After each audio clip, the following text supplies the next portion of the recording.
আসসালামু আলাইকুম রহমতুল্লাহ। তোমরা সবাই কেমন আছো? আশা করি সবাই তোমরা সুস্থ এবং ভালো আছো, এবং পরম করুণাময় অসীম দয়ালু আল্লাহর কাছে সবসময় প্রার্থনা করি তোমরা সুস্থ থাকো এবং ভালো থাকো। প্রিয় শিক্ষার্থীরা, তোমাদের দয়া আলহামদুলিল্লাহ আমি সুস্থ আছি। এবং আমরা তোমাদেরকে প্রথম ক্লাসে প্রথম দিন বলেছিলাম, দশম শ্রেণীর যে সকল শিক্ষার্থী বন্ধুরা টেস্ট পরীক্ষা দিয়ে এখনো পরীক্ষার ফলাফল পাওয়ার আশায় বসে আছো, হয়তোবা তাদের মধ্য থেকেই অনেকে ভাবছো আমার এই সাবজেক্টে এতটুকু সমস্যা আর একটা সাবজেক্টে সামান্য সমস্যা। তাদের জন্য, বিশেষ করে দুই গণিত, সাধারণ গণিত এবং উচ্চতর গণিত শিক্ষার্থীদের জন্য আমার উপদেশ যে তোমরা এই পরীক্ষার ফলাফলের আশায় না থেকে,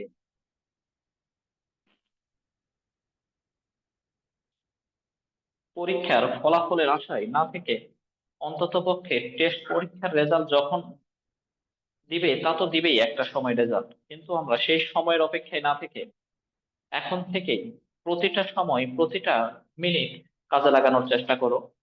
এবং যার যেখানে যতটুকু দুর্বলতা থেকে গিয়েছে ওই দুর্বলতাগুলোকে অবশ্যই চিহ্নিত করো, এবং সেগুলো থেকে কিভাবে ভালো করা যাবে সেই প্রচেষ্টা এখন থেকেই শুরু করে দাও। এখন আমরা দশম শ্রেণীর উচ্চতর গণিতের গতকাল প্রাথমিক কিছু আলোচনা করেছিলাম।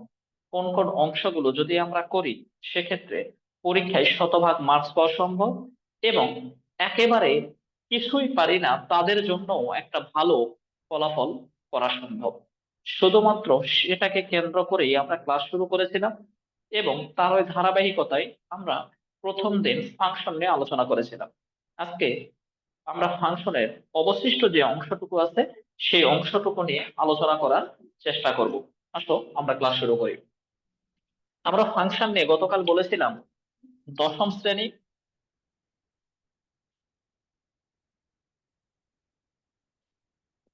উচ্চতর গণিত আমরা ফাংশন নিয়ে আলোচনা করছিলাম। ফাংশন নিয়ে আলোচনা করতে গিয়ে আমরা যে অংশটুকু দেখেছিলাম সেটা হলো যে কোনো একটা ফাংশন এর বিপরীত ফাংশন নির্ণয় করেছিলাম, অতঃপর কোনো একটা ফাংশনের ডোমেন রেঞ্জ নির্ণয় করেছিলাম। এবারে ডোমেন রেঞ্জ নির্ণয় করতে গিয়ে আমরা যেটা দেখেছিলাম সেটা হলো ভগ্নাংশ আকারে কোনো ফাংশনের ডোমেন রেঞ্জ দেখেছিলাম। আজকে আমরা বর্গমূল আকারে ফাংশনের ডোমেন রেঞ্জ শেখার চেষ্টা করব। অর্থাৎ আজকের টপিকস হলো বর্গমূল ফাংশনের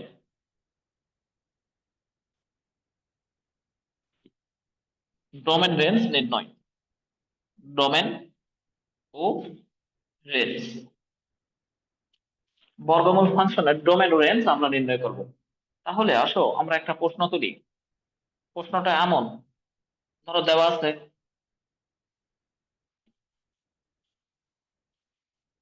f of x সমান √2x - 1। এটা একটা বর্গমূল ফাংশন। সেই বর্গমূল ফাংশনটা লবে আছে এমন একটি ফাংশনের ক্ষেত্রে আমাকে ডোমেন রেঞ্জ বের করতে বলা হচ্ছে। প্রশ্নগুলো ক নাম্বারের জন্য ভেরি ভেরি ইম্পর্টেন্ট, ক নাম্বার প্রশ্নের জন্য, ক নম্বর এর জন্য। তাহলে বর্গমূল ফাংশনটা এভাবে না থেকে, বর্গমূল ফাংশনটা লবে না থেকে হরেও থাকতে পারতো 2x - 1। আমরা যদি কখনো কোনো বর্গমূল ফাংশন লবে অথবা হরে, লবে অথবা হরে দেওয়া থাকে সেক্ষেত্রে লবে এবং হরে উভয়ের জন্য করব। প্রথমত আমরা কোনো একটা বর্গমূল ফাংশন যদি লবে থাকে এরকম ফাংশনের ক্ষেত্রে ডোমেন রেঞ্জ করব। এখন আমরা জানি বর্গমূলের মধ্যে যদি কখনো, এক্সপ্লেনটা করে নেই, এক্সপ্লেইন, যদি বর্গমূল ফাংশনের ভিতরে যদি কখনো নেগেটিভ কোনো সংখ্যা এসে যায়, বর্গমূলের মধ্যে নেগেটিভ কোনো সংখ্যা আসলে সেই সংখ্যাকে কমপ্লেক্স নাম্বার বা জটিল সংখ্যা বলে, জটিল সংখ্যা বলে। তাহলে বর্গমূল ফাংশনের ক্ষেত্রে যদি আমরা নেগেটিভ চলে আসে এমন সংখ্যাকে জটিল সংখ্যা বলে। যেহেতু আমরা রিয়েল নাম্বার বা বাস্তব অংশ নিয়ে আলোচনা করছি, সুতরাং নেগেটিভ যেন না আসে এমন শর্তের জন্য প্রদত্ত ফাংশনটি সত্য বা সংজ্ঞায়িত হবে। তাহলে নেগেটিভ কখন আসবে না? যদি বর্গমূলের ভিতরে যে মানটাই বা যে আকারটাই থাকে না কেন, সেটা যদি গ্রেটার দ্যান অর ইকুয়াল 0 হয়, অর্থাৎ 0-র চেয়ে বড় অথবা সমান, কেন 0 অলওয়েজ পজিটিভ নাম্বার, এবং 0-র চেয়ে বড় হলে সেই সংখ্যাটা মাস্ট বি পজিটিভ কোন সংখ্যা। এই কারণে আমাদের প্রশ্ন হচ্ছে, যদি কখনো বর্গমূল ফাংশনের ভিতরে কোনো একটা সমীকরণ বা কোনো কিছু আকার দেওয়া থাকে, সেটা গ্রেটার দ্যান অর ইকুয়াল 0 এর জন্য ফাংশনটি সংজ্ঞায়িত। কিন্তু গতকাল যখন আমরা ভগ্নাংশ আকারে কোনো একটা ফাংশন করেছিলাম, এফ অফ এক্স সমান 4x - 2 ডিভাইডেড x - 1, ভগ্নাংশ আকারে ফাংশনটা থাকলে আমরা বলেছিলাম হর সমান 0 ধরে চলকের যে মান পাবো ওই মানটা বাদে বা ওই মানটা ব্যতীত এক্স এর অন্য সকল বাস্তব মানের জন্য ফাংশনটি সংজ্ঞায়িত। কিন্তু বর্গমূল আকারে ফাংশনের ক্ষেত্রে শুধুমাত্র বর্গমূল ফাংশনের পেটে যা থাকবে সেটা গ্রেটার দ্যান অর ইকুয়াল 0 এর জন্য সত্য, বাকি সবার জন্যই মিথ্যা। এটা কেন সত্য? কারণ এই এতটুকু শর্তের জন্যই ফাংশনটা 0-র চেয়ে বড় মানে পজিটিভ, 0 যেহেতু পজিটিভ, সুতরাং এই শর্তের জন্যই ফাংশনটি সত্য। তাহলে এখানে লেস দ্যান কেন হবে না? লেস দ্যান যখনই দিব তখনই মানটা 0-র চেয়ে ছোট হয়ে যাবে। 0-র চেয়ে ছোট সংখ্যা মানেই নেগেটিভ সংখ্যা, তখন বর্গমূলের মধ্যে নেগেটিভ এসে যাবে। সুতরাং নেগেটিভ আসলে সেই সংখ্যাটাকে তো আমরা জটিল বা কমপ্লেক্স নাম্বার বলছি। যেহেতু আমরা বাস্তব অংশ নিয়ে আলোচনা করছি বা বাস্তব সংখ্যা নিয়ে আলোচনা করছি, সুতরাং নেগেটিভ আসে এমন কোনো কিছুর জন্য ফাংশনটি সংজ্ঞায়িত হতে পারবে না। আশা করি তোমরা বুঝতে পেরেছো। তাহলে আমাদের এখানে বর্গমূল ফাংশন যাই হোক না কেন তার পেটে যা আছে সেটা গ্রেটার দ্যান অর ইকুয়াল 0, এত এর জন্য এফ অফ এক্স বাস্তব বা সংজ্ঞায়িত। সংজ্ঞায়িত। আশা করি তোমরা ব্যাপারটা বুঝতে পেরেছো কেন হলো এরকম। কারণ 0-র চেয়ে বড় মানে পজিটিভ, আর সমান দিয়েছে এই কারণে যে 0 তো পজিটিভ। এখন এখান থেকে এক্স এর মানটা বের করো। 2x greater than or equal to 1, x greater than or equal to 1/2। সবসময় মনে রাখবে লেস দ্যান গ্রেটার দ্যান এই প্রশ্নগুলোকে তোমাকে অসমতার অঙ্ক বলা হয়। Less than and greater than, আমি লেস দ্যান বলি আর গ্রেটার দ্যান বলি, এই চিহ্নগুলোকে ইনইকুয়ালিটি বা অসমতা বলা হয়। সেক্ষেত্রে অসমতার অঙ্কগুলোতে বা অসমতার চিহ্ন আছে এমন কোন ফাংশনের ক্ষেত্রে নেগেটিভ কোন সংখ্যা দ্বারা যদি গুণ করি অথবা ভাগ করি, সেক্ষেত্রে দিকের পরিবর্তন হয়। অন্য কোনো ক্ষেত্রে কখনোই দিকের পরিবর্তন হয় না। হয়তো আমার কথাটা তোমরা বুঝতে পারোনি। বিষয়টা এমন, -x ধরো লেস দ্যান -2 আছে। যদি আমরা সাধারণত যখন কোন সমীকরণের চলকের মান বের করতে যাই, সেই সমীকরণে চলকের সামনে নেগেটিভ থাকলে উভয় দিক থেকে নেগেটিভ নেগেটিভ আউট করে দিয়ে আমরা চলকের মান 2 বের করি। কিন্তু ইনইকুয়ালিটি অথবা অসমতার অঙ্কগুলোতে কখনোই নেগেটিভ ওইভাবে আউট করা যায় না। নেগেটিভ আউট করার জন্য উভয় দিকে বা যে কোনো একদিকে নেগেটিভ দ্বারা গুণ করতে হয়। তাহলে সহজ কথায় বলতে আমরা বুঝলাম, সমান থাকলে যেভাবে আউট করা যায় অসমতার ক্ষেত্রে সেভাবে আউট করা যায় না। সেক্ষেত্রে নেগেটিভ কোন সংখ্যা দ্বারা গুণ করলে অথবা ভাগ করলে দিকের পরিবর্তন হয়ে যায়। তাহলে যদি উভয় দিকে নেগেটিভ দ্বারা গুণ করি, তাহলে কি হচ্ছে আমাদের নেগেটিভ নেগেটিভ পজিটিভ এক্স, এখানে নেগেটিভ নেগেটিভ পজিটিভ 2। নেগেটিভ কোন সংখ্যা দ্বারা গুণ করলে অথবা ভাগ করলে অসমতা চিহ্নের দিকের পরিবর্তন হয়ে যায়। কথাটা মনে রাখতে হবে। কখন তোমাদের এরকম একটা প্রশ্ন এবারে পরীক্ষায় এসেছিল, টেস্ট পরীক্ষায় এমসিকিউ এর মধ্যে। তাহলে নেগেটিভ কোন সংখ্যা দ্বারা গুণ করলে অথবা ভাগ করলে দিকের পরিবর্তন হয়, কিন্তু যোগ বা বিয়োগ করলে কখনো দিকের পরিবর্তন হয় না। যেমন ধরো x2, আমরা যদি নেগেটিভ দ্বারা গুণ করি, আমরা এক্স না লিখে অন্য কিছু লিখে -3 ধরো 4, এটাকে নেগেটিভ দ্বারা যখন গুণ করব তখন এটা হয়ে যাবে পজিটিভ, এটা হয়ে যাবে নেগেটিভ, তখন আমাদের দিকের পরিবর্তন। কিন্তু যখন এই সংখ্যাটার ক্ষেত্রেই -3 - 2 4 - 2, যখন যোগ করব অথবা বিয়োগ করব সেক্ষেত্রে দিকের কোনো পরিবর্তন হবে না, যা আছে ওভাবেই থেকে যাবে। আশা করি কথাগুলো তোমরা বুঝতে পেরেছো। তার মানে অসমতার ক্ষেত্রে নেগেটিভ কোনো সংখ্যা দ্বারা বা কোনো চিহ্ন দ্বারা গুণ করলে এবং ভাগ করলে দিকের পরিবর্তন হবে, অন্যথায় যোগ বিয়োগের ক্ষেত্রে দিকের পরিবর্তন হবে না। এবার আসি আমাদের বর্গমূল ফাংশনের, যেহেতু ডোমেন রেঞ্জ নিয়ে আলোচনা করছি, সুতরাং বর্গমূল ফাংশনের পেটে যাই থাক না কেন সেটা গ্রেটার দ্যান এত এর জন্য ফাংশনটি সংজ্ঞায়িত। সেখান থেকে আমরা এক্স এর মান বের করব, এখান থেকে যা বুঝাবে সেটাই হলো প্রদত্ত ফাংশনের ডোমেন। তাহলে ডোমেন বলছে মানটা এক্স এর মানটা 1/2 এর চেয়ে বড় অথবা সমান। যদি বড় অথবা সমান বোঝানো হয় সেক্ষেত্রে বড় মানে 1/2 হতে বড়। তাহলে সব সময় অসমতার ক্ষেত্রে আমরা জানি ছোট মান থেকে বড় মান হয়, অর্থাৎ আমার এই বিন্দু থেকে শুরু করে কোনো একটা বস্তুর দূরত্ব পরিমাপ করব, এই বিন্দু থেকে কোনো একটা বস্তুর দূরত্ব পরিমাপ করব, এটাকে আমরা লোয়ার পয়েন্ট বলছি, এটাকে আপার পয়েন্ট বলছি। তাহলে ছোট মানটা শুরুতে, বড় মানটা পরে। অনেকেই তোমরা উল্টা মানে এগুলা উলট পালট করে ফেলো, উলট পালট করলে চলবে না, সব সময় ছোট মানটা শুরুতে লিখতে হবে। তাহলে 1/2 থেকে বড় কত বড়? Positive infinitive. যদি ছোট বলতো, অর্থাৎ শর্তটা এমন থাকতো x less than or equal to 1/2, প্রশ্নটা এমন যদি থাকতো, এটা দ্বারা আমরা যখন ডোমেন বের করতাম সেক্ষেত্রে এক্স এর মানটা কি বলতেছে এটা তোমাকে বুঝতে হবে। এক্স এর মানটা বলছে 1/2 থেকে ছোট অথবা সমান। তাহলে ছোট মানে কত?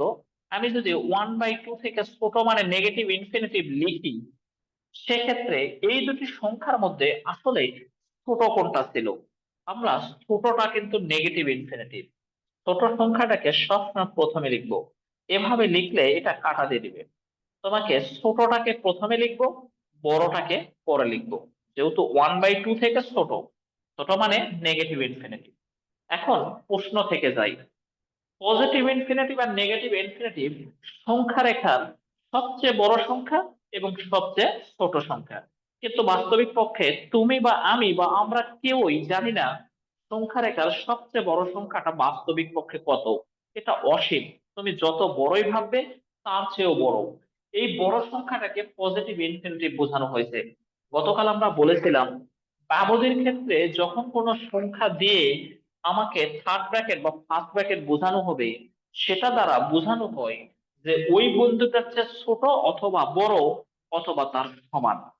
বাবদি মানে হলো তার চেয়ে ছোট, ফার্স্ট ব্র্যাকেট থাকলে ওই বিন্দুটা আমরা নিতে পারবো না, যেহেতু ওটা আমাদের ওপেন ইন্টারভাল বা খোলা ব্যবধি।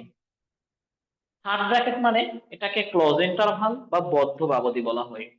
যদি থার্ড ব্র্যাকেট থাকে তার মানে ওই বিন্দুটা আমাকে নিতেই হবে।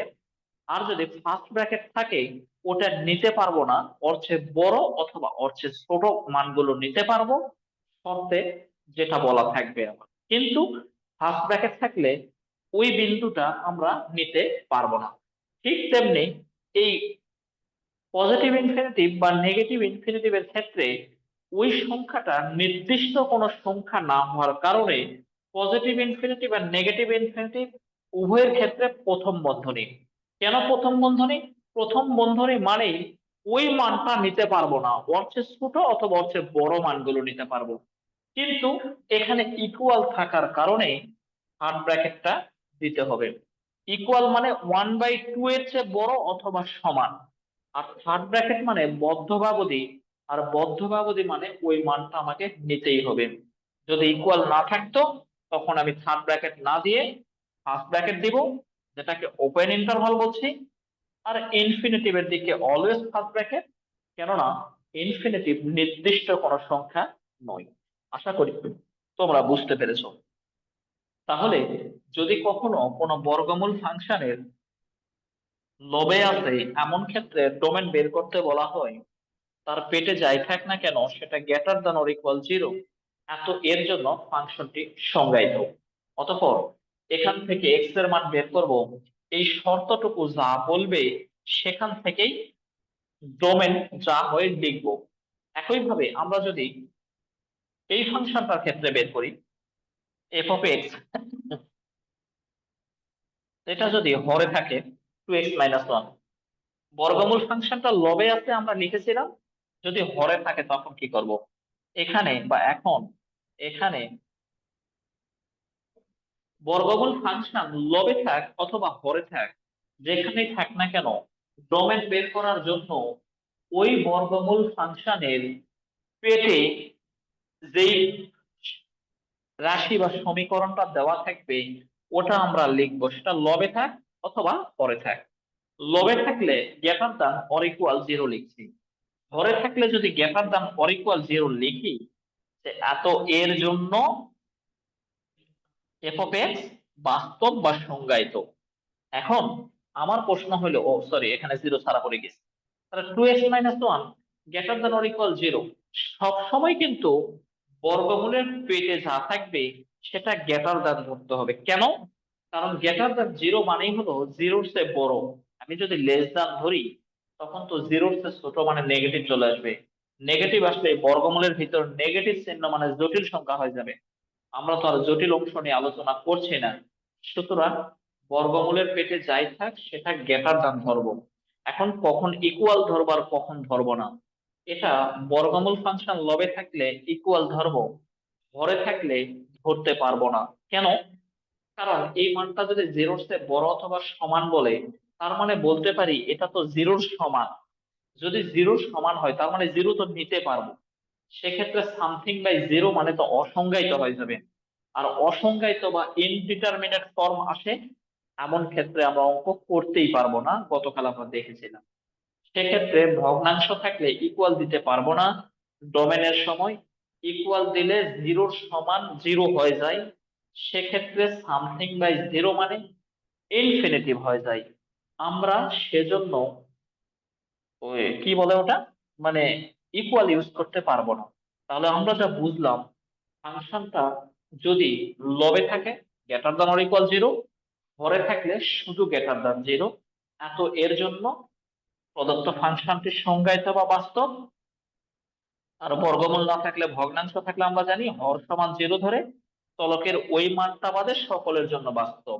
ওই মানের জন্য কেন নয়? কারণ ওই মানের জন্য ফাংশনটা অসংজ্ঞায়িত হয় এজন্য। তাহলে এখান থেকে আমরা মান বের করো, 1x 1/2 পেলাম। এটাই আমাদের যা বুঝাবে সেটাই হলো ডোমেন। তাহলে ডোমেন আমাদের এখানে বলা হচ্ছে 1/2 থেকে বড়, বড় মানে তাহলে 1/2 আর পজিটিভ ইনফিনিটিভ। এখানে ইকুয়াল থাকলে থার্ড ব্র্যাকেট দিব, ইকুয়াল না থাকলে ফার্স্ট ব্র্যাকেট দিব, আর ইনফিনিটিভ সব সময় প্রথম বন্ধনী। আশা করি তোমরা এই মেন ঘটনাটা বুঝতে পেরেছো। আমি এই কথাগুলো বারবার বলার উদ্দেশ্য হইল, এই বর্গমূল আকারে ফাংশনটা ক নাম্বারের জন্য ভেরি ভেরি ইম্পর্টেন্ট। তো আমরা এখন রেঞ্জ শেখার চেষ্টা করব। তাহলে ডোমেন শিখলাম, বর্গমূল ফাংশন লবে থাকলে এবং হরে থাকলে উভয় ক্ষেত্রে। এবারে চলো বর্গমূল ফাংশনটা থেকে আমরা রেঞ্জ বের করব। আমরা জানি যে কোনো ফাংশনের রেঞ্জ বের করা শব্দের অর্থই হলো ফাংশনটা ওয়াই সমান ধরে নিয়ে এক্স এর মান বের করতে হয়। কেন? আসলে ডোমেন হয় এক্স এর মানের জন্য, আর কোডোমেন হয়, সরি, রেঞ্জ হয় ওয়াই এর মানের জন্য। সুতরাং আমাকে রেঞ্জ বের করার জন্য প্রদত্ত ফাংশনটা ওয়াই সমান ধরে নিতে হবে, ধরে নিয়ে এক্স এর মান বের করব। এখন আসো পাশে একটু শর্ত লিখব। আমরা সাধারণত জানি অনেক সময় 5 নাম্বার অধ্যায় থেকে কিছু এমসিকিউ প্রশ্ন পরীক্ষায় আসে, √x+2 সমান -2 দেওয়া আছে, দিয়ে বলা হয়েছে ইহা সত্য নাকি সত্য নয়। আসলে আমাকে বলা হচ্ছে বর্গমূল আকারে কোনো ফাংশন থাকলে সেই ফাংশনটা কখনোই ঋণাত্মক হইতে পারে না। কেন? বর্গমূল আকার ফাংশনটা ঋণাত্মক হলেই তো জটিল সংখ্যা হয়ে যায়। আমরা যেহেতু রিয়েল নাম্বার নিয়ে আলোচনা করছি, সুতরাং সেক্ষেত্রে জটিল বা মাইনাস আসলে সেটা কখনো মান বের করা যাবেই না। সেক্ষেত্রে আমরা বর্গমূল ফাংশনটার মান বলা হচ্ছে ঋণাত্মক হওয়া যাবে না। মাঝখানে সমান শব্দের অর্থ হলো দুই দিকের মানটা পরস্পর সমান। এখন প্রশ্ন তোমাদের কাছে আমার বাম দিকে বলছে ঋণাত্মক হওয়া যাবে না, ডান দিকে আবার ঋণাত্মক মান আছে, সেক্ষেত্রে দুইটা অংশ পরস্পর কখনোই সমান হইতে পারে না, তখন সেটা নট ইকুয়াল হয়ে যাবে। এই কারণে আমরা যখন ওয়াই সমান ফাংশনটা ধরবো, তখন অবশ্যই y not less than zero লিখবো। Y not less than zero লিখবো। কেন y not less than zero লিখবো? এটার অর্থ হলো ওয়াই এর মানটা কখনো জিরোর চেয়ে ছোট অর্থাৎ ঋণাত্মক হতে পারে না, এই শর্তের উপর ভিত্তি করে লিখেছি। কারণ এদিকে মডুলাস থাকলে, সরি, এদিকে বর্গমূল আছে বিধায় বাম দিকের মানটা যাই হোক না কেন সেটা কখনো ঋণাত্মক হবে না। তাহলে তোমরা বুঝলে যে যখনই আমি বর্গমূল ফাংশনটা ওয়াই সমান ধরে নিব, তার পাশে কোনো একটা শর্ত লিখে দিব। শর্তটা পুরোটাই নির্ভর করবে যে মানটা কখনো ঋণাত্মক হইতে পারবে না। অতঃপর এখান থেকে আমাদের এক্স এর মান বের করতে হবে। বর্গমূল আকারে ফাংশনের ক্ষেত্রে এক্স এর মান বের করার জন্য উভয় দিকে বর্গ করতে হয়। অতঃপর এখান থেকে এক্স এর মানটা বের করে নিই। একদিকের ওয়ান, অপর দিকে গেলে প্লাস, এক্স সমান ওয়াই স্কোয়ার প্লাস 1/2। এটা কোনো বর্গমূলের ফাংশন রইলো না, এটা জাস্ট একটা কোন সমীকরণ, যেটা বাস্তব সমীকরণ। এক্ষেত্রে অতএব ওয়াই গ্রেটার দ্যান জিরো, এত এর জন্য greater than or equal zero, greater than or equal zero, কেননা ওয়াই যেহেতু লবে আছে। বাট যদি ওয়াই হরে থাকতো, তাহলে কিন্তু আমি ইকুয়ালটা ইউজ করতে পারতাম না। এত এর জন্য এক্স বাস্তব। মনে রাখতে হবে, যেহেতু ডোমেনটা হয় এক্স এর মানের জন্য, আমরা কিন্তু তখন 2x-1 থেকে এক্স এর মান বের করেছি। আর রেঞ্জটা যেহেতু হয় ওয়াই এর মানের জন্য, সুতরাং বাম দিকে যে ডান দিকে যেহেতু ওয়াই আছে, সুতরাং y greater than or equal zero, এত এর জন্য এক্স বাস্তব। তবে হ্যাঁ, ওয়াই যদি হরে থাকতো, ধরো এরকম, তখন আমরা কিন্তু ইকুয়াল লিখতে পারতাম না। ইকুয়াল লিখলে হরে জিরো হয়ে যেত, সামথিং বাই জিরো মানে অসংজ্ঞায়িত হয়ে যেত। তাহলে আমরা এত এর জন্য এক্স বাস্তব, অতএব রেঞ্জটা পেয়ে গেলাম জিরো থেকে বড়। কত বড়? Positive infinitive. তাহলে জিরোর দিকে third bracket, infinitive always first bracket. এভাবেই কোন বর্গমূল ফাংশনের ক্ষেত্রে রেঞ্জ বের করলাম। একইভাবে ভগ্নাংশ আকারে যদি বর্গমূল ফাংশনটা থাকে, তার জন্য আমরা একটু রেঞ্জ বের করে নিব। চলো, আশা করি তোমরা কথাগুলো মনোযোগ দিয়ে শুনছো এবং বোঝার চেষ্টা করছো। তাহলে আমাদের এটা y not less than zero. এখন বর্গমূল ফাংশনটা হরে থাকলে তার জন্য রেঞ্জ বের করব। ওয়াই সমান 1/√2x-1। শর্ত একটাই, আমরা এক্ষেত্রে লিখবো ওয়াই এর মানটা যাই হোক না কেন সেটা কখনোই জিরোর চেয়ে ছোট হতে পারবে না। কেননা বর্গমূল ওদিকে আছে, এদিকে যখন আমরা লিখবো তখন সেটা ঋণাত্মক হওয়া যাবে না। অতঃপর এখান থেকে এক্স এর মান বের করো, 1/2x-1। যেহেতু আমি এক্স এর মান বের করব, তাহলে আমরা যদি কাজ করি, 2x-1টা আড়াআড়ি গুণ করে এখানে নিয়ে আসলাম, আর ওয়াই স্কোয়ারটাকে ওখানে পাঠিয়ে দিই। অতঃপর 2x সমান 1/y² + 1। 2x সমান ওয়াই স্কোয়ার যদি লসাগু করি, তাহলে 1 + y²। অতঃপর এক্স এর মান যেহেতু দরকার, তাহলে 2 আমাদের দরকার নেই, 2টাকে ভাগ করে দিলে 2y² পেয়ে গেলাম।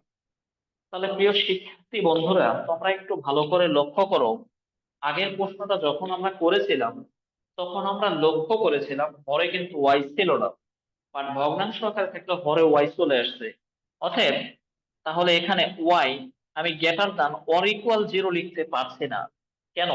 কারণ ওয়াই এর মানটা জিরোর চেয়ে বড় অথবা সমান লিখলেই হরে যখন আমরা জিরো বসাবো, লবে যা আসে আসুক, সামথিং বা জিরো মানে অসংজ্ঞায়িত হয়ে যাবে। সুতরাং greater than or equal zero না লিখে শুধু এত এর জন্য বাম দিকে যেহেতু এক্স আছে, এক্স বাস্তব বা সংজ্ঞায়িত, অতএব রেঞ্জ আমাদের কত, তাহলে 0 থেকে পজিটিভ ইনফিনিটি। ইকুয়াল যেহেতু নাই, সুতরাং দুটাই ফার্স্ট ব্র্যাকেট। এভাবে কোন বর্গমূল ফাংশনের ডোমেন এবং রেঞ্জ আমরা নির্ণয় করব। এবং তোমাদের প্রত্যেকের কাছে আমার রিকোয়েস্ট যে কেন হচ্ছে, কি জন্য হচ্ছে, রুলস গুলো বুঝে বুঝে করার চেষ্টা করবে। তাহলে পরীক্ষায় প্রশ্নগুলো কখনোই তোমার ভুল হইবে না। আশা করি তোমরা মূল ঘটনাটা বুঝতে পেরেছো।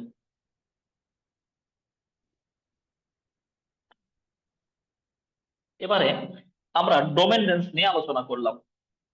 এখন ডোমেন রেঞ্জ নিয়ে আলোচনা করার পরে আমরা এখন আসব একটা ফাংশন একক এবং সার্বিক, অর্থাৎ ওয়ান ওয়ান এবং অন টু ফাংশন।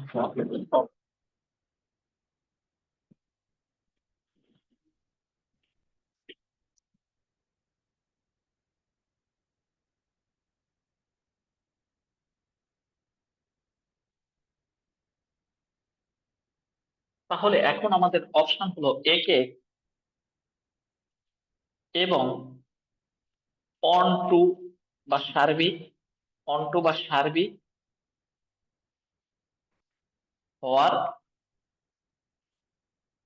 শর্ত, বা কোনো একটা ফাংশন একক এবং অন টু হওয়ার উপর নির্ভর করে আমরা কিছু অঙ্ক প্র্যাকটিস করব। এখন আসো একক ফাংশনটা কি, যদি আমরা একটু ব্যাখ্যা দেই। একক বা ওয়ান ওয়ান ফাংশনটি কি, একক ফাংশন বা ওয়ান ওয়ান ফাংশন যদি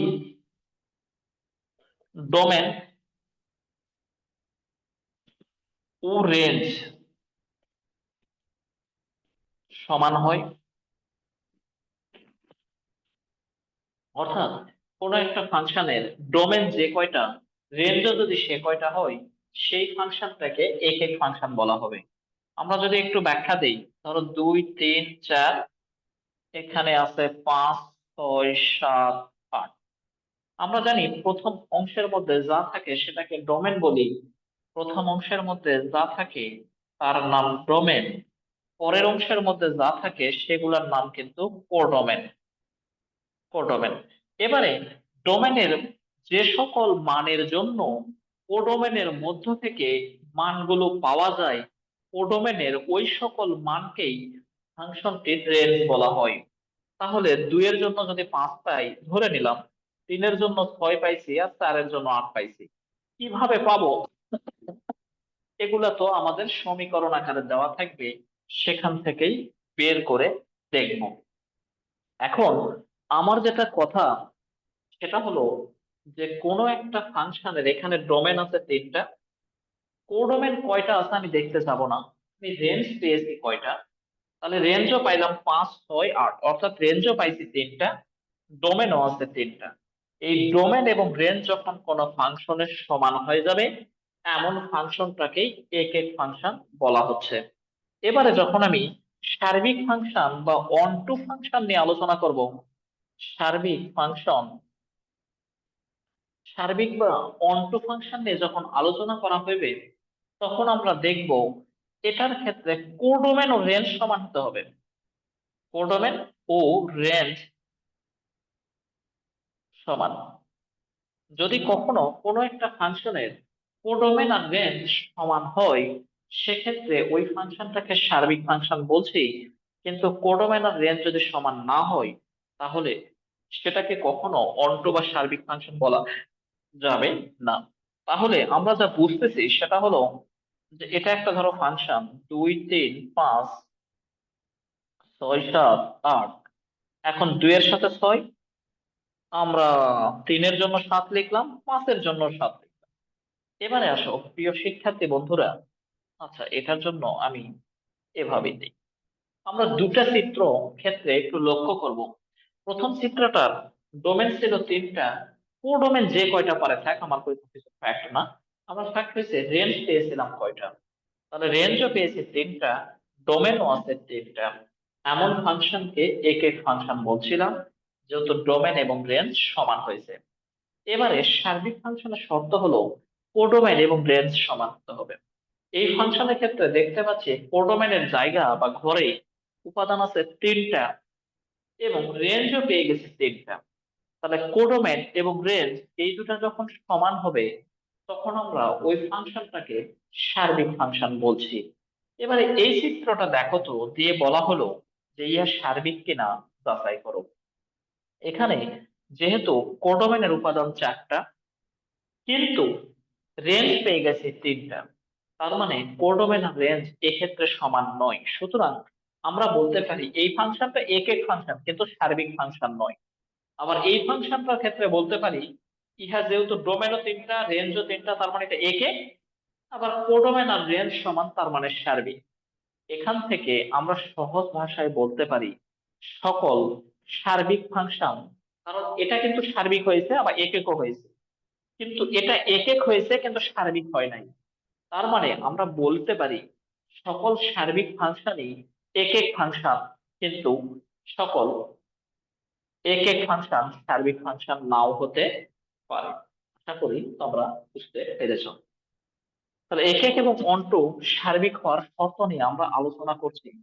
আমরা আলোচনার শুরুতে এটা দেখলাম যে কোনো একটা ফাংশন কখন একক এবং কখন অন্টু হবে তা যাচাই করার শর্ত। এখন আসো এই একক এবং অন্টু ফাংশন যাচাই করার জন্য আমাদের 3টা সিস্টেমে যাচাই করতে হবে। System number 1, system number 2 and system number 3। তোমাকে যেটাকে যেই সিস্টেমে বলা হচ্ছে ওই সিস্টেমের মধ্যে যদি অঙ্কগুলো আসে তোমাকে ওই নির্দিষ্ট রুলস এর উপর ভিত্তি করেই ম্যাথগুলো সলভ করতে হবে। তাহলে সিস্টেম 1, সিস্টেম 2 এন্ড সিস্টেম 3, এই সিস্টেম 1, সিস্টেম 2 এন্ড সিস্টেম 3 টা কি এটা তোমাকে আগে ভালো করে বুঝে নিতে হবে। এখন তোমাদের কাছে আমার প্রশ্ন, যারা তোমরা এই ডোমেন নেম রিলেটেড বা কোন একটা ফাংশন একে হবে নাকি হবে না তা যাচাই রিলেটেড প্রশ্নগুলো এর আগেও করেছো, তাদের জন্য বলছি কোন একটা ফাংশন সাধারণত এমসিকিউ এর জন্য, এখানে ফিরে আসবো, এখানে প্রবলেম নেই, মনে রেখো। এমসিকিউ এর জন্য এক ধরনের প্রশ্ন আসে। ধরে নাও একটা ফাংশন দেওয়া আছে এফ অফ এক্স সমান 4x+2। এটা একটা ফাংশন দিয়ে বলা হয়েছে প্রদত্ত ফাংশনের ডোমেন দেওয়া আছে -1, 3, 5। তোমাকে এত হলে রেঞ্জ বের করতে বলেছে, আর F equal to what.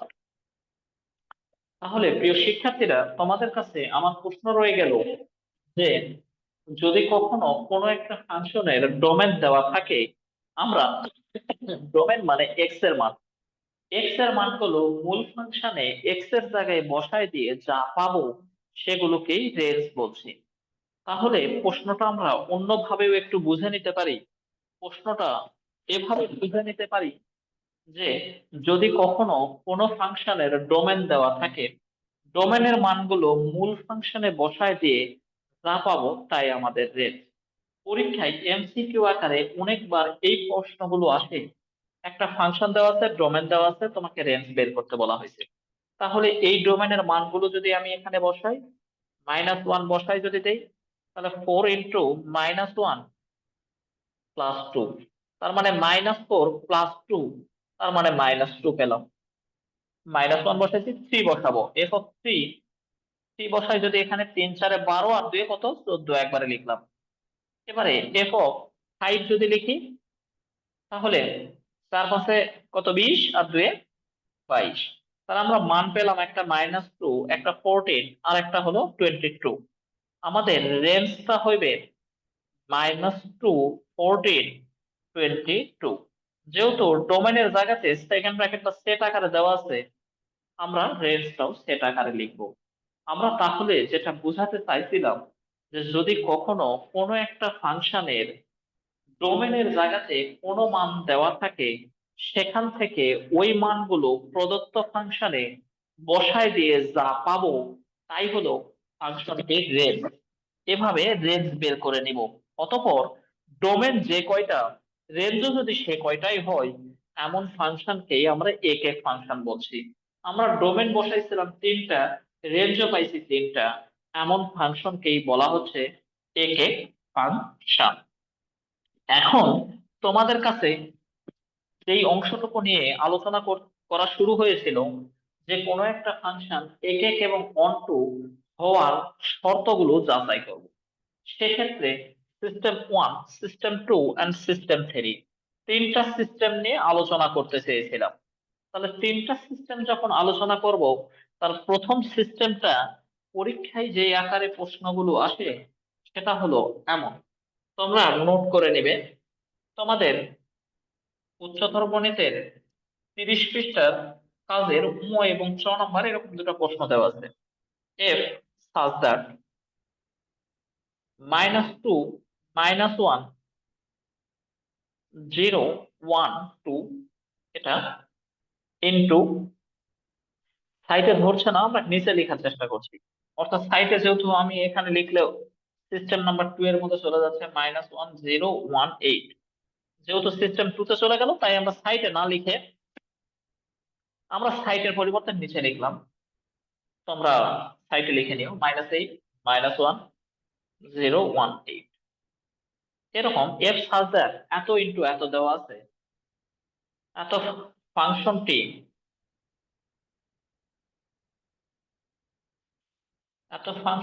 F of x সমান এক্স কিউ দ্বারা সংজ্ঞায়িত হলে ইহা একক এবং সার্বিক কিনা তোমাকে যাচাই করতে বলা হয়েছে। আমরা জানি সাধারণত F such that a into B বলতে বোঝায় এই ঘরে যা থাকে সেটাকে বলছি ডোমেন, এখানে যা থাকে সেটাকে বলছি কোডোমেন।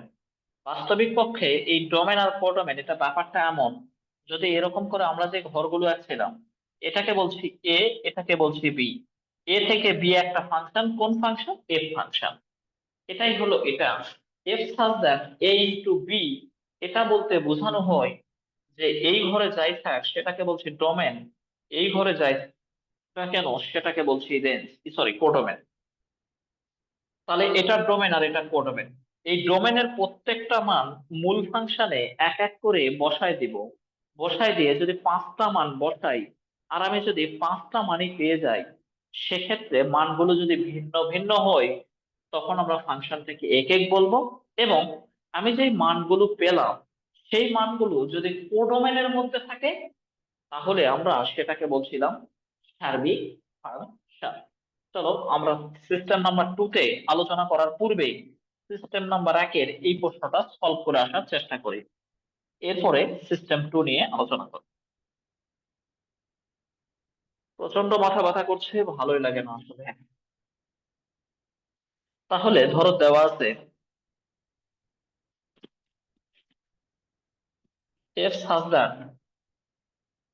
-2, -1, 0, 1, 2, মেবি লাইট পড়ছে ওখানে, সরি। তাহলে দেওয়া আছে এফ সাজ দ্যাট -8, -1, 0, 1, 8 ইন্টু, কি করতেছে এগুলো, মাইনাস, দেওয়া আছে -2, -1, 0, 1, 2, আর পরেরটা -8, -1, 0, 1, 8। এবং আমাদের ফাংশনটা দেওয়া আছে এফ অফ এক্স সমান এক্স কিউ। তাহলে এটা আমাদের ফাংশন। এখন আমাকে যেটা করতে হবে এক এক এবং সার্বিক যাচাই করার জন্য, প্রথমত ডোমেনের প্রতিটা মান মূল ফাংশনে বসায় দিতে হবে।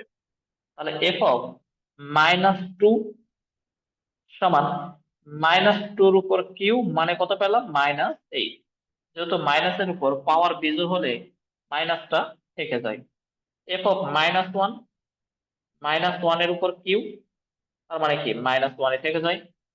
এফ অফ 0 বসায় দিলে আমরা 0 তো পেয়ে যাই এখানে। এফ অফ 1 যদি বসায় দেই, তাহলে 1 এর উপর কিউ মানে তো 1। এফ অফ 2 যদি বসায় দেই, তাহলে 2 এর উপর কিউ, তার মানে 8। দেখো আমি মান বসাইছি 1 2 3 4 5টা, এবং আমি যে মানগুলো পেলাম সেই মানগুলো একই রকম না, প্রতিটা মানে ভিন্ন ভিন্ন। তার মানে আমরা মান বসাইছি 5টা, রেঞ্জও পেয়ে গেছি 5টা। তখন আমরা লিখবো যেহেতু ডোমেন ডোমেন সমান রেঞ্জ, অতএব ফাংশনটি একে, ফাংশনটি একে। তাহলে একে হওয়ার জন্য প্রথমত আগে মূল ডোমেনের উপাদানগুলো প্রদত্ত ফাংশনে এক এক করে বসায় দেব।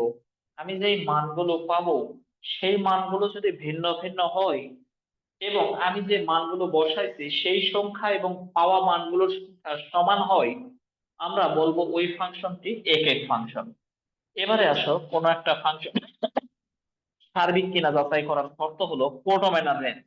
দেখো -8 আমরা যে মানগুলো পেয়েছি এই মানগুলোর সাথে কোডোমেনের প্রতিটা মান যদি মিলে যায় এবং সমান হয়, সেটাকেই বলবো আমরা সার্বিক ফাংশন। -8 পেয়েছি, এখানে আছে, -1 পেয়েছি, আছে, 0 পেয়েছি, এটাও আছে, 1ও আছে, 8ও আছে। তার মানে বলতে পারবো যেহেতু কোডোমেন সমান রেঞ্জ, যেহেতু কোডোমেন সমান রেঞ্জ, অতএব ফাংশনটি সার্বিক,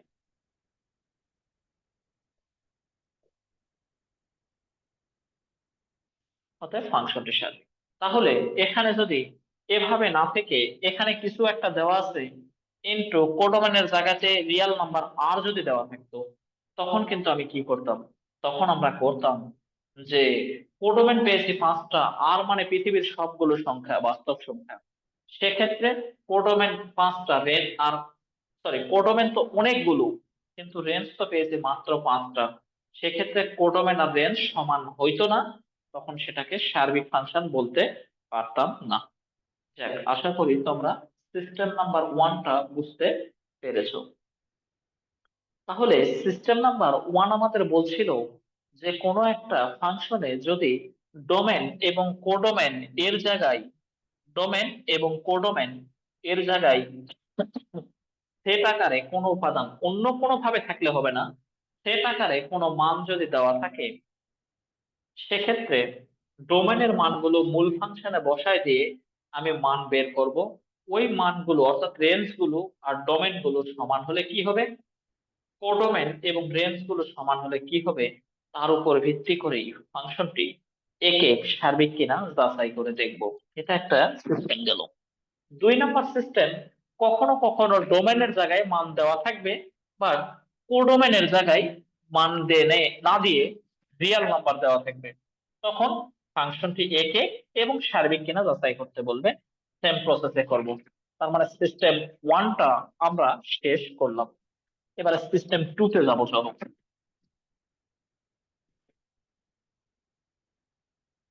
ফাংশন অধ্যায়টা আজকে শেষ করব, তোমরা একটু ধৈর্য নিয়ে বোঝার চেষ্টা করো। সিস্টেম নাম্বার টু,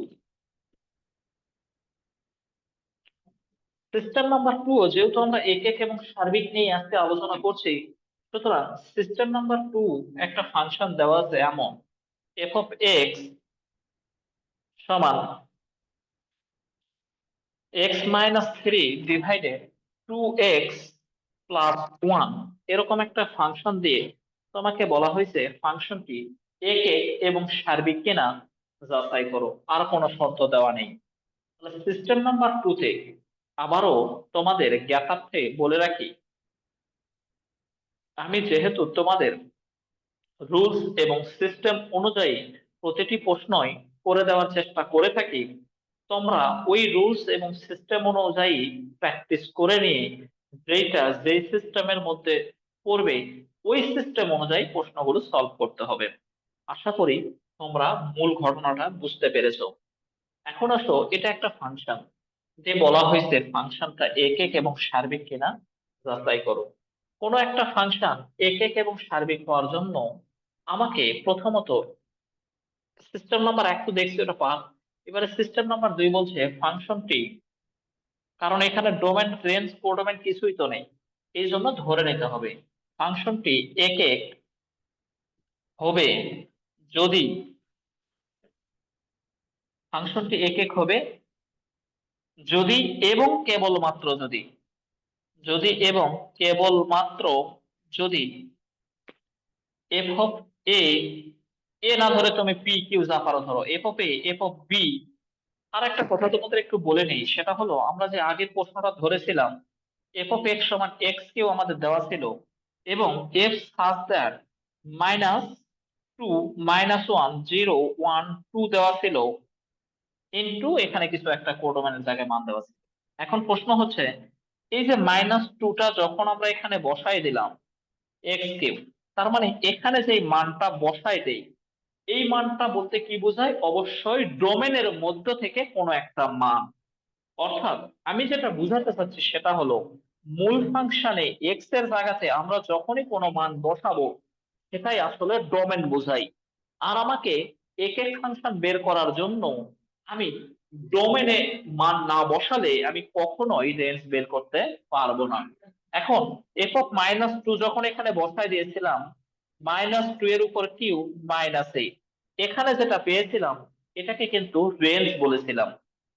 তার মানে আমি যে মানটা বসাই দিচ্ছি মূল ফাংশনে এক্স এর জায়গাতে, যাই বসাই না কেন, এখানে -2 -1 0 1 2 ডোমেনের জায়গায় দেওয়া ছিল বলে আমি ওই মানগুলাই বসাইছিলাম।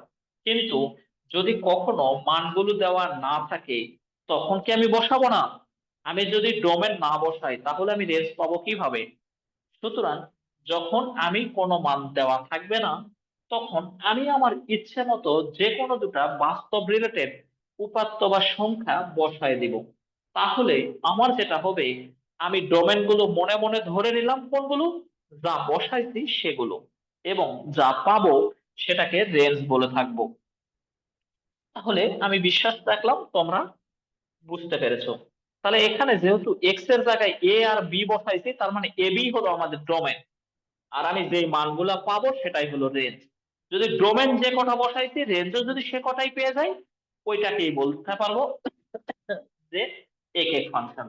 তাই ফাংশন এক এক হবে যদি এবং কেবলমাত্র যদি এত সমান এত হয়, যেখানে এ বির পরিচয় দাও, যেখানে এ কমা বির পরিচয় হলো ফাংশনের ডোমেনের মধ্য থেকে যে কোনো দুটা উপাদান। A b belongs to domain of function বা ফাংশন অফ ডোমেন।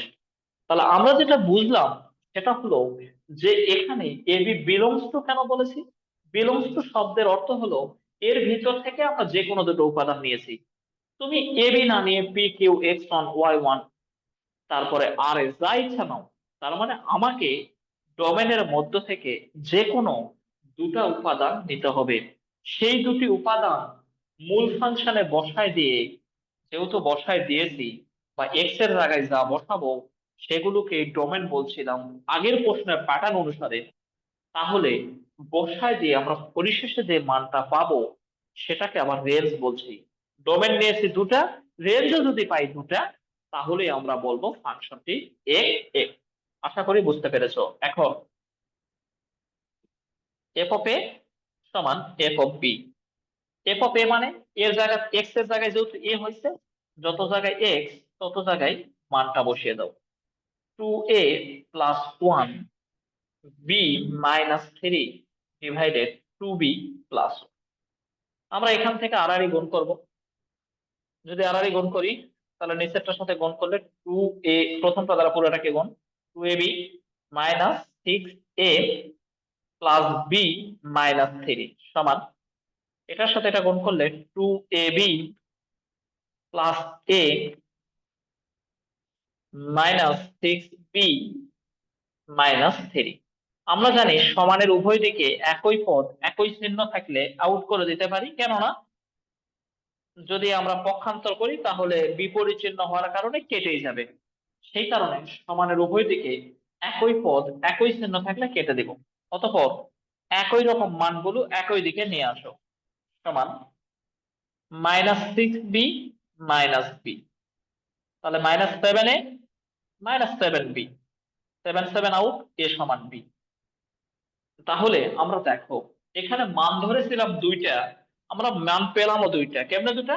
এদিক থেকে একটা পাইছি, ডান দিক থেকে আরেকটা পাইছি। তার মানে আমরা ডোমেনের মধ্য থেকে যে কোনো দুটো উপাদান নিব অ্যাজ ইউর উইশ, ওই মূল ফাংশনে চলকের জায়গায় বসায় দিয়েছি, তার মানে সেটা হয়ে গেছে ডোমেন। এবং মান বসানোর ফলে পরিশেষ হয়েছে -8 পেয়েছিলাম। ঠিক তেমনি যা পেয়েছি সেটাই হলো রেঞ্জ। তাহলে এখানে একটা এখানে একটা, মোট দুটা মান ধরেছি, দুটা পেলামও দুটা। অতএব ফাংশনটি একে, ফাংশনটি এক এক। আমি বিশ্বাস রাখলাম তোমরা মূল ঘটনাটা কেন এমন হচ্ছে তোমরা বুঝতে পেরেছো। তাহলে ফাংশনটি একে, কারণ আমরা ধরেছি দুটা, পেয়ে গেছি দুটা। কেন ধরলাম? কারণ একে যাচাই করার জন্য আমি যদি ডোমেন কখনো না বসাই তাহলে রেঞ্জ পাবো না। আর ডোমেন আর রেঞ্জ যদি নাই পাই, কখনোই সেটা আমরা একে ফাংশন বের করতে পারবো না। তাহলে এখান থেকে আমরা সার্বিক ফাংশনটা এখন বের করব।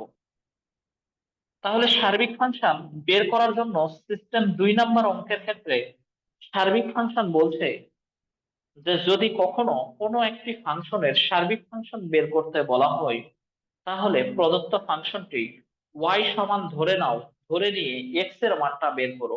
অতঃপর x এর মানটা মূল ফাংশনে বসায় দাও। আবার বলছি y সমান, কেননা কোনো একটা ফাংশনের সার্বিক ফাংশন বের করার জন্য আমাদের কোডোমেন এবং রেঞ্জ সমান দেখাতে হয়।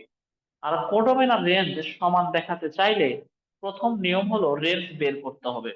আর রেঞ্জ বের করার নিয়ম আমরা একটাই জানি, y সমান ধরে নিয়ে x এর মানটা বের করতে হয়। অতঃপর x এর মানটা মূল ফাংশনে বসায় দিয়ে আমি যদি যা ধরেছিলাম অর্থাৎ y, সেটা পেয়ে যাই, সেটাকে বলছি অনটু বা সার্বিক ফাংশন। তাহলে ধরে নাও y সমান x-3 2x+1। সার্বিক বা অন্টো ফাংশন বের করতে চাইলে কোডোমেন আর রেঞ্জ দেখাতে হবে। আর রেঞ্জ বের করার জন্য y সমান ধরে x এর মান বের করুন। তাহলে 2xy+y সমান x-3। 2xy যার মান বের করব সেগুলোকে একই দিকে নিয়ে আসো, -y-3। আমরা যদি x 2y-1 x কমন নেই, এখানে মাইনাস কমন নিলে y+3, x সমান -y+3। আর এখান থেকে মাইনাস আগে নিয়ে আমরা কমন নিয়ে নিলাম 1 - 2y। অতঃপর এখান থেকে তাহলে আমরা কি পেলাম? x সমান লবে হরে minus minus out y+3 divided 1 - 2y। আমরা x এর মানটা বের করলাম।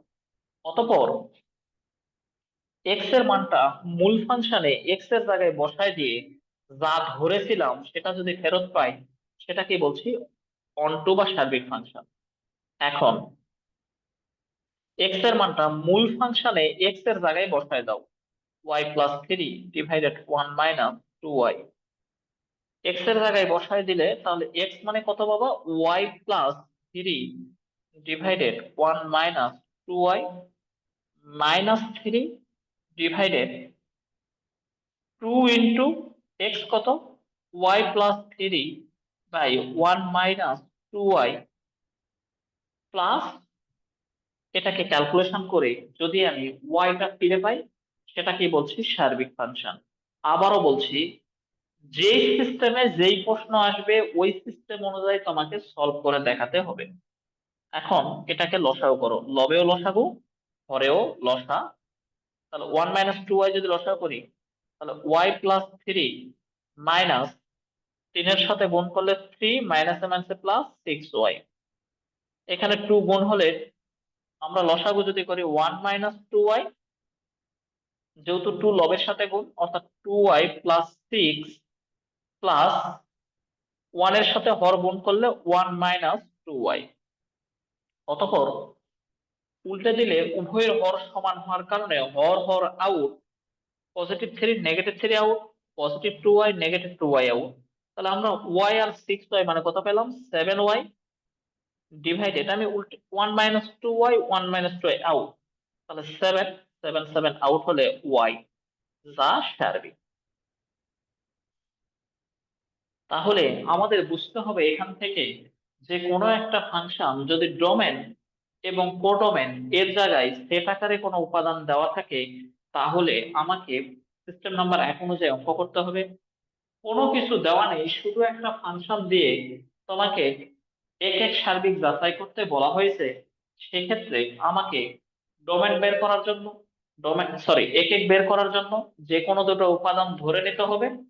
অতঃপর আমি যদি দুটো উপাদানে ফিরে পাই, তাহলে ডোমেন আর রেঞ্জ সমান, সেটা আমরা এক এক বলছি। আর সার্বিকের ক্ষেত্রে ওয়াই সমান ধরে নিয়ে এক্স এর মান বের করব। অতঃপর এক্স এর জায়গায় এক্স এর মানটা বসাই দিলে যা পাবো সেটাকেই বলছি সার্বিক ফাংশন। আশা রাখছি তোমরা বুঝতে পেরেছো। এখন আমরা system number 3 is very very important. System number 3 সাধারণত 1 নাম্বার এবং 2 নাম্বার যে সিস্টেমগুলো, এই সিস্টেমগুলো ততটা পরীক্ষায় না আসলেও সিস্টেম নাম্বার 3টা পরীক্ষায় অনেক অনেকবার আসে। আমরা সিস্টেম নাম্বার 3টাকে একটু লক্ষ্য রাখি, চলো।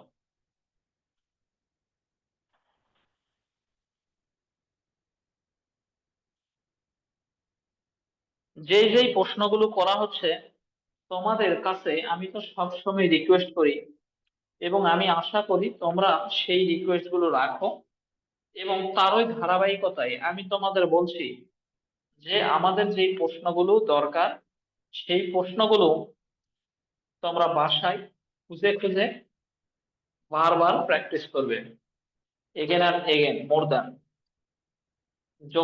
তোমার যদি ভালো করার তৃষ্ণা থাকে, তাহলে তোমাকে সব সময় অন্যের চেয়ে বেশি পরিশ্রম করতে হবে। তুমি যখন অন্যের চেয়ে বেশি পরিশ্রম করতে পারবে, তাহলে আমি আর কি বলবো, তুমি নিজেই জানো, তখনই ভালো করা সম্ভব হবে। একটা প্রশ্ন লিখছি, আসলে প্রশ্নগুলোর বিষয় হয়ে গিয়েছে যে তুমি তোমার ইচ্ছে মতো যখন কোনো ম্যাথ বানাতে যাবে, তখন একটা প্রশ্ন আর পরীক্ষায় মিলে যাবে না বা মিলানো সম্ভব হবে না। এই কারণে আমরা একটা প্রশ্ন বের করতে চাচ্ছি কিন্তু পাচ্ছি না, এমন একটা প্রশ্ন। হ্যাঁ, পাইছি। এখন আসো, যে প্রশ্নটা তোমাকে বলা হয়েছে এরকম, সিস্টেম নাম্বার 03। তোমাদের সবার কাছেই কিন্তু আমি বারবার একটা কথাই বলছি, যদি যেই সিস্টেমে যেই প্রশ্ন আসবে ওই সিস্টেমে ওই প্রশ্নটা সলভ করতে হবে। এফ অফ এক্স সমান 3x প্লাস 1 এবং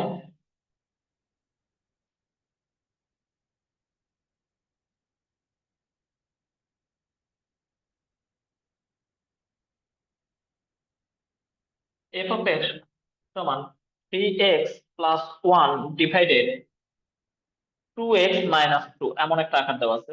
এফ অফ এক্স সমান 3x plus 1 divided 2x minus 2, এত, এবং এবং এবং এবং এবং এফ সাজ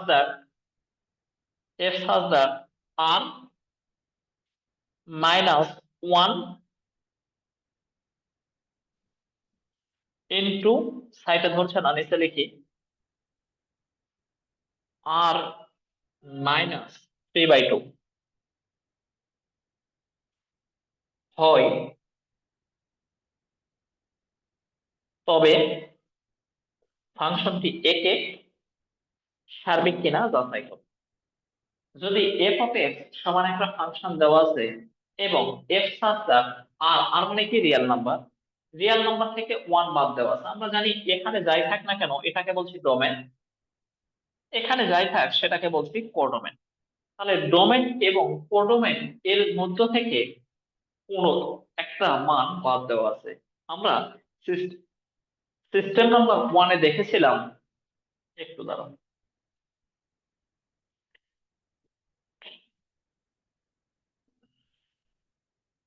সিস্টেম নাম্বার 1-এ আমরা দেখেছিলাম ডোমেন কোডোমেনের জায়গাতে সেট আকারে কোনো একটা উপাদান দেওয়া থাকবে। সিস্টেম নাম্বার 2-তে আমরা দেখেছি কোনো শর্তই দেওয়া থাকবে না, এক এক সার্বিক যাচাই করতে বলবে।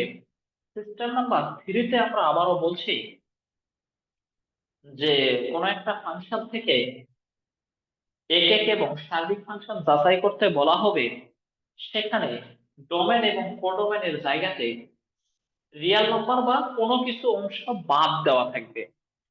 এক্ষেত্রে এক বের করার জন্য আমরা সিস্টেম নাম্বার 2টাই ফলো করব, কিন্তু সার্বিক যাচাই করার জন্য আমাকে ওই ফাংশনের রেঞ্জ বের করতে হবে।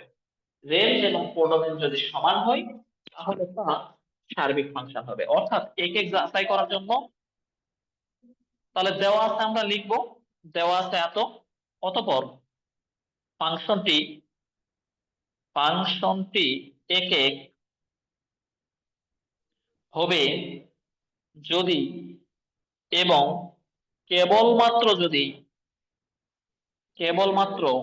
যদি এফ অফ এ সমান এফ অফ বি হয়, যেখানে a comma b belongs to function of domain. তার মানে ফাংশনটা যেমনই থাক না কেন এক বের করার জন্য নিয়ম কিন্তু একটাই। অতঃপর এখন এফ অফ এ সমান এফ অফ বি, এরপরে এ বি এখানে মান বসাই দিয়ে 3a plus 1 divided 2a minus 2 সমান 3b minus, sorry 3b plus 1 divided 2b minus 2। এখান থেকে আর গুণ করব, আর গুণ করলে 3 দুগুণে 6ab minus 6a plus 2b minus 2 সমান 6ab plus 2a minus 6b minus 2। অতঃপর সমানের উভয় দিকে একই পদ একই চিহ্ন আউট, তাহলে মাইনাস 6a মাইনাস 2a সমান মাইনাস 6b মাইনাস 2b। তাহলে কত পেলাম? Minus 8a minus 8b। তাহলে a সমান b, অতএব ফাংশনটি একে। তাহলে আমরা কি করলাম? আমরা করলাম একে এর জন্য সিস্টেম 2 এবং সিস্টেম 3 একইভাবে আমাকে এক একটা যাচাই করতে হবে। এবারে সিস্টেম নাম্বার 2 তে যদি তুমি সার্বিক ফাংশন যাচাই করতে চাও তাহলে তোমাকে অবশ্যই প্রদত্ত ফাংশনের ডোমেন রেঞ্জের নিয়ম অনুযায়ী রেঞ্জ বের করে নিতে হবে। ওই রেঞ্জ আর কোডোমেন যদি সমান হয় তাহলে সার্বিক হবে, সমান না হলে সার্বিক হবে না। আর আমরা জানি রেঞ্জ বের করার নিয়ম তো একটাই, কি ওয়াই সমান ধরবো, এক্স এর মান বের করব, অতঃপর ওইখান থেকে রেঞ্জ বের করব। তাহলে ধরি কখন এই নিয়ম হবে? যদি কোনো একটা অংশ ডোমেন কোডোমেন থেকে বাদ দেওয়া থাকে তখন।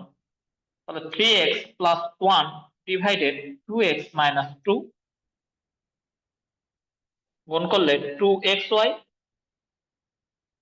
মাইনাস 2y সমান 3x প্লাস 1। অতঃপর 2xy minus 3x 2y plus 1। আমরা যদি x কমন নেই 2y মাইনাস 3 2y প্লাস 1। অতঃপর x সমান 2y প্লাস 1 2y মাইনাস 3। তাহলে আমরা ডোমেন রেঞ্জের নিয়ম অনুযায়ী যদি ভগ্নাংশ আকারে ফাংশন নেয় x সমান যা পাবো সেখানে হর সমান 0 ধরবো, 2y মাইনাস 3 সমান 0 এখন, কারণ ভগ্নাংশ ফাংশন রেঞ্জ বের করার নিয়ম কি? হর সমান 0 ধরে চলকের যে মান পাবো সেটা বাদে y এর সকল বাস্তব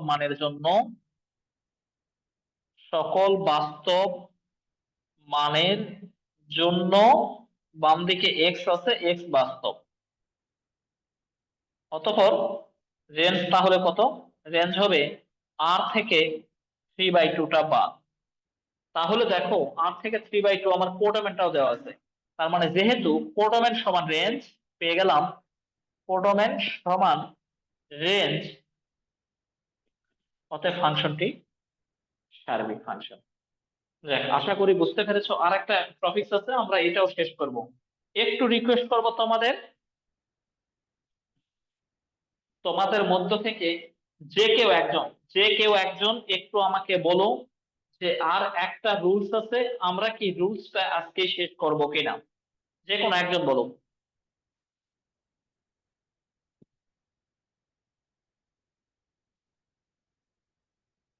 আমি তোমাদের মধ্য থেকে যে কেউ একজনকে বলতে বলছি যে আমরা যে আরেকটা রুলস আছে, যে কোনো একটা সমীকরণ লেখচিত্রের সাহায্যে বলতে হবে উহা ফাংশন হবে নাকি হবে না। এই প্রশ্নটা কি আমরা আলোচনা করব নাকি আজকে এখানেই বন্ধ রাখবো? আমার মনে হয় যে শেষ করলে বেটার হবে। কি বলছো তোমরা, বলো।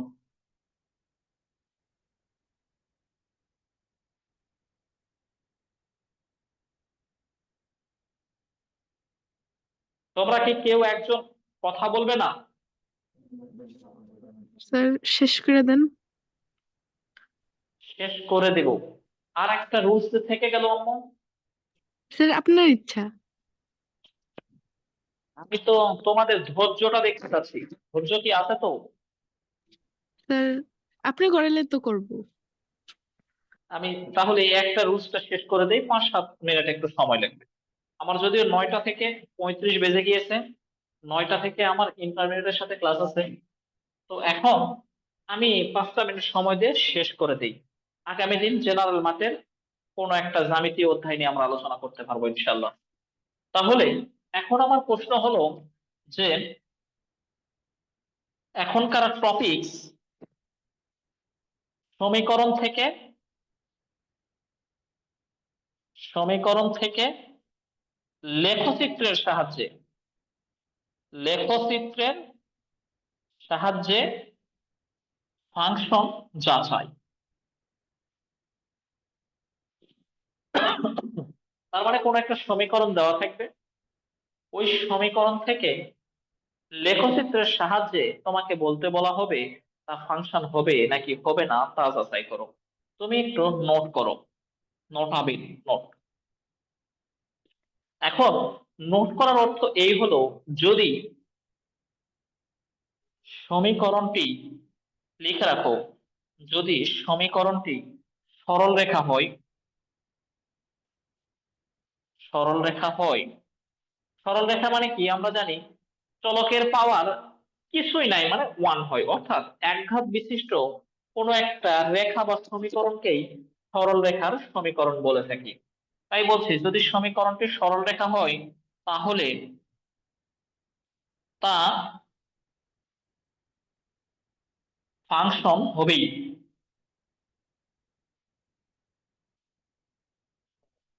যদি সমীকরণটি সরল রেখা হয় তাহলে তা কিন্তু অবশ্যই ফাংশন হবে, এটা ফিক্সড। সেক্ষেত্রে সরলরেখা কোনটা, y = 2x + 1 এভাবে থাকতে পারে, অথবা 2x - 3y + 2 = 0 এমন থাকতে পারে। যেহেতু সরকের পাওয়ার কিছুই নাই মানে 1, সুতরাং একঘাত বিশিষ্ট কোন সমীকরণকে আমরা সরল রেখার সমীকরণ বলছি। আর তোমরা ভালো করে জানো, আমরা আগেও বলেছি কোন একটা সমীকরণ থেকে, বিশেষ করে সরল রেখার সমীকরণের ক্ষেত্রে লেখচিত্র আঁকার জন্য ওই সমীকরণটা থেকে y সমান যেভাবেই থাক না কেন, যেমন 2x - 3y + 2 = 0, এরপরে এখান থেকে y এর মান বের করতে হবে, 2x + 2 = 3y, অতএব y সমান 2x + 2/3। কোন একটা সমীকরণ থেকে লেখচিত্র আঁকতে চাইলে আমার ওই সমীকরণের y সমান মান বের করতে হবে। অতঃপর x এর ভিন্ন ভিন্ন মানের জন্য, x এর ভিন্ন ভিন্ন মানের জন্য y এর মানের ছক তৈরি করতে হবে। x এর ভিন্ন ভিন্ন মানের জন্য y এর মানের ছক। ছক মানে আমাকে একটা ছক বের করতে হবে, উপরে থাকবে x, নিচে আছে y। x এর মান মিনিমাম 7-8টা বসাবো। কি মানগুলো, প্রথমে ধরো 0 বসালাম, 0 বসায় কত হয় আমি লিখবো, এরপরে +1 বসায় এখানে কত হয় লিখবো, -1 বসায় কত হয়, এভাবে মোটামুটি বেশ কিছু মান বসাবো, 7-8টা। মানগুলো বসায় কত ঘর সমান কত একক, আমি এগুলো আর করে দিচ্ছি না, তোমরা বুঝতেছো। কত ঘর সমান কত একক লিখে গ্রাফ পেপারে বসায় দিব। গ্রাফ পেপারে অবশ্যই এমন একটা ধরো রেখা হইলো। এবারে এই রেখা থেকে আমরা লেখচিত্র যখন আঁকবো তখন আমরা বলবো লেখচিত্র হতে দেখা যাচ্ছে যে এই যে এক্স অক্ষ আর এটা ওয়াই অক্ষ, ওয়াই অক্ষের সমান্তরাল যে রেখাগুলো আছে, ওয়াই অক্ষের সমান্তরাল যে রেখাগুলো আছে সেই রেখাগুলো প্রদত্ত সরল রেখাটিকে শুধুমাত্র কিন্তু একটা বিন্দুতেই ছেদ করতেছে। যদি আমাকে কোনো একটা সমীকরণ থেকে ফাংশন হবে নাকি হবে না যাচাই করতে বলা হয়, তাহলে আমাকে প্রথমে y সমান মান বের করে x এর ভিন্ন ভিন্ন মানের জন্য y এর মানের ছক তৈরি করব। অতঃপর গ্রাফ পেপারে মানগুলো কত ঘর সমান কত একক বসাই দিয়ে যদি y অক্ষের সমান্তরাল সরল রেখাগুলো প্রদত্ত সরল রেখাটিকে একটি মাত্র বিন্দুতে, যতগুলোই রেখা আঁকো, ইচ্ছে যত পারো আঁকো, দেখো শুধুমাত্র আমাদের কাঙ্ক্ষিত সরল রেখাটাকে একটা বিন্দুতেই বারবার ছেদ করছে। যদি একটা বিন্দুতেই বারবার ছেদ করে তাহলে আমরা বলতে পারবো প্রদত্ত সমীকরণটি একটি ফাংশন। কিন্তু যখন একাধিক বিন্দুতে ছেদ করবে সেটা কখনোই ফাংশন হবে না। তাহলে কখন এমন হতে পারে এটা নিয়ে একটু আলোচনা করেই আজকে আমরা ক্লাসটা শেষ করবো ইনশাল্লাহ।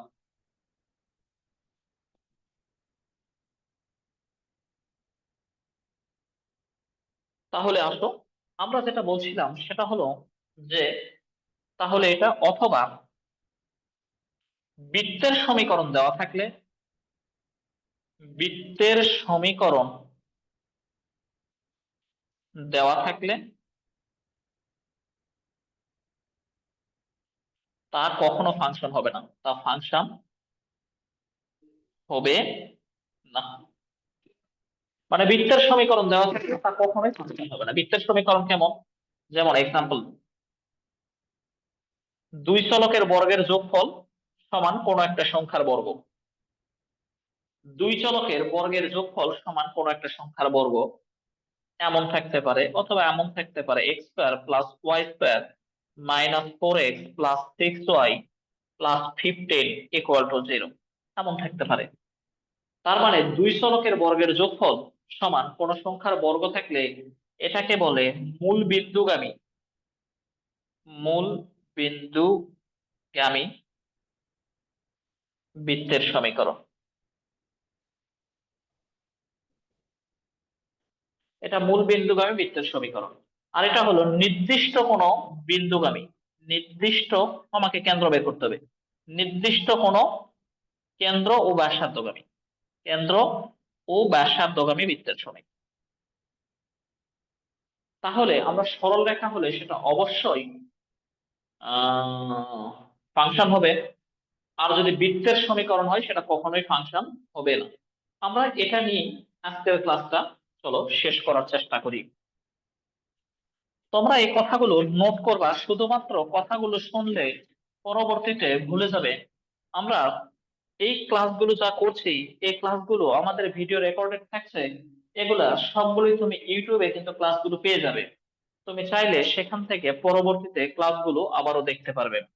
এখন x square plus y square সমান ধরো 25 এমন দেওয়া ছিল, x square plus y square সমান 5 এর উপর স্কোয়ার। এখানে যেহেতু মূল বিন্দুগামী, এখানে কেন্দ্র বলা হচ্ছে এক্স, কেন্দ্র হলো 0 0, এবং ব্যাসার্ধ হইল তার উপর বর্গ থাকবে সেটা ব্যাসার্ধ। তাহলে ব্যাসার্ধ মানে আর সমান 5 একক। আমরা এতটুকু, এটা মূল বিন্দু বা বৃত্তের ক্ষেত্রে। তাহলে যেটা দেখলাম সেটা হলো যে যদি কখনো কোনো একটা মূল বিন্দুগামী বৃত্তের সমীকরণ দেওয়া থাকে, সেখান থেকে কেন্দ্র 0 0 এবং ব্যাসার্ধ 5। অতঃপর তুমি যখন এটাকে চিত্র দিয়ে আঁকবে, যেহেতু কেন্দ্র আমাদের 0 0, ব্যাসার্ধ যেহেতু 5, প্রত্যেক দিকে 5 একক নিয়ে আমরা যদি একটা বৃত্ত আঁকি, তাহলে আমরা দেখছি ওয়াই অক্ষের সমান্তরাল কোন সরল রেখা আঁকলে ওই বৃত্তটাকে একাধিক বিন্দুতে ছেদ করছে, সুতরাং সেটা কখনো ফাংশন হতে পারবে না। তাহলে আমরা লিখবো যা একটি বৃত্তের সমীকরণ, যা একটি বৃত্তের সমীকরণ তার কেন্দ্র এত ব্যাসার্ধ এত। অতঃপর চিত্র আঁকবো এবং লেখচিত্র হতে দেখা যাচ্ছে যে ওয়াই অক্ষের সমান্তরাল সরলরেখাগুলো প্রদত্ত লেখচিত্রটিকে একাধিক বিন্দুতে ছেদ করে, অতএব ইহা ফাংশন নয়। তাহলে এখান থেকে কেন্দ্র আর ব্যাসার্ধ সরাসরি পেয়ে গেলাম, কিন্তু যদি পরের আকারটা থাকে কেন্দ্রটা কিভাবে বের করব আমরা একটু দেখে নিয়ে শেষ করব। X square plus y square minus 4x plus 6y plus 15 equal to 0। যদি কখনো এটাকে বৃত্তের সাধারণ সমীকরণ বলে, জেনারেল ইকুয়েশন অফ সার্কেল, তাহলে বৃত্তের যে সাধারণ সমীকরণ, এখান থেকে কেন্দ্র আর ব্যাসার্ধ বের করার জন্য ওই বৃত্তটাকে x square y square plus 2gx 2fy plus c equal to 0 ওর মতো করে বানাইতে হবে। যদি এরকম করে বানাই, সেখানে কেন্দ্র হলো মাইনাস জি মাইনাস এফ, অর্থাৎ 2x এর সাথে যে জি থাকে, পজিটিভ থাকলে নেগেটিভ হবে, নেগেটিভ থাকলে পজিটিভ হবে। এবং ব্যাসার্ধ নির্ণয়ের সূত্র হলো root over g square plus f square minus c. এভাবে ওই সমীকরণটাকে প্রথমত সবগুলাই যদি মাইনাস থেকেও থাকে প্লাস বানাতে হবে, অতঃপর কেন্দ্র ব্যাসার্ধ আমাকে বের করে নিতে হবে। আসো তাহলে x square plus y square plus, যত সব প্লাস, মাইনাস থেকে গেলেও আমাকে প্লাস নিতে হবে, 2 এখানে যাই থাক না কেন সেটা বাই 2, যাই থাক আম পাতা জাম পাতা কাঁঠাল পাতা যে পাতাই থাক আমার, এখানে যাই থাক সেটা বাই 2 ইন্টু এক্স প্লাস 2 যাই থাক সেটা বাই 2 ওয়াই প্লাস 15। যদি এখানে মাইনাস থেকেও থাকতো তখন কিন্তু আমাকে এখানে প্লাস নিয়ে মাইনাসটাকে ব্র্যাকেটের মধ্যে ঢুকাই দিত। যেহেতু প্লাসই আছে সেহেতু আমার কোনো প্রয়োজন নেই। কেন ঢুকাই দিব? কারণ মূল সূত্রে সবই কিন্তু প্লাস, এই জন্য। আর এখানে 2 কেটে গিয়ে আগের অবস্থায় আবার ফিরে যেতে পারবো। অতঃপর x square plus y square 2 × -2 × x plus 2 × 3 × y plus 15 equal to 0। হ্যাঁ, আশা করলাম তোমরা কিন্তু বুঝতেছো আমার কথাগুলো। তাহলে এখানে কেন্দ্র কত, হেল্প করো বাবা। এখানে কেন্দ্র আমরা পজিটিভ থাকলে নেগেটিভ লিখবো, নেগেটিভ থাকলে পজিটিভ লিখবো, তাহলে 2, এখানে পজিটিভ আছে তাহলে 3 নেগেটিভ। এবং ব্যাসার্ধ root over g square plus f square minus 3। এটা কিন্তু জি নয়, জি বলতে আমাদের এটা বলছে জি, এটা বলছে এফ। তাহলে জি মানে -2 হোল স্কোয়ার, এফ মানে 3 স্কোয়ার, এখানে মাইনাস ওখানে প্লাস, প্লাস মাইনাসে মাইনাস, 3 মানে তো 15। তাহলে এটা মানে 4, ওটা মানে 9 মাইনাস 15। এই যে ইচ্ছা মতো ধরেছি আর মিলে নাই, দেখো। যাই হোক, কি আর করবো, এটা তাহলে এক কাজ করি, সেটা হলো যে এটাকে মাইনাস ধরি, তাহলে এটা মাইনাস হয়ে যাবে। ওকে, তাহলে মাইনাস মাইনাস প্লাস হয়ে যাবে, তাহলে নেগেটিভ আসতেছে। তাহলে 9 আর 4 13, 15 আর 13 কত, 28। 28 মানে 2√7 এত একক। তাহলে এখন তোমাকে চিত্রটা আঁকতে হবে। কেন্দ্র কত পাইছি, 2, 1 2 -3 1 2 3। এখানে আমরা কেন্দ্রটা পেলাম 2, -3। এখান থেকে 2√7 মানে কত, আমার মোটামুটি 5 দশমিক সামথিং। এখান থেকে 5 দশমিক সামথিং নিয়ে একটা বৃত্ত আঁকবে। অতঃপর লেখচিত্র হতে দেখা যাচ্ছে যে ওয়াই অক্ষের সমান্তরাল সরল রেখাগুলো প্রদত্ত লেখচিত্রটিকে একের অধিক বিন্দুতে ছেদ করে, সুতরাং ইহা ফাংশন নয়। তাহলে আজকে আমাদের আলোচনার অংশ ছিল, আমরা বর্গমূল ফাংশনের ডোমেন রেঞ্জ নিয়ে আলোচনা করেছি, 3 ধরনের ফাংশন বা 3 ধরনের আকারের ক্ষেত্রে একক এবং সার্বিক ফাংশনটা আলোচনা করেছি। অতঃপর কোন একটা সমীকরণ থেকে লেখচিত্রের সাহায্যে উহা ফাংশন হবে নাকি হবে না সেটাও আমরা যাচাই করেছি।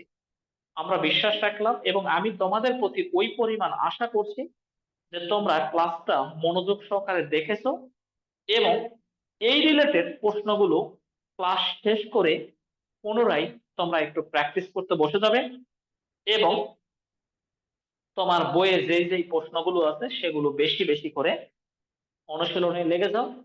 এমসিকিউ এর উপর আলোচনা হবে, শুক্রবারে ক্লাস বন্ধ থাকিবে। বেঁচে থাকলে, সুস্থ থাকলে তোমাদের সাথে আবারও আগামী শনিবার সন্ধ্যা 7টায় দেখা হবে। সেই পর্যন্ত তোমরা সবাই সুস্থ থাকো, ভালো থাকো এবং সময়কে অপচয় না করে সঠিকভাবে ব্যবহার করার চেষ্টা করো।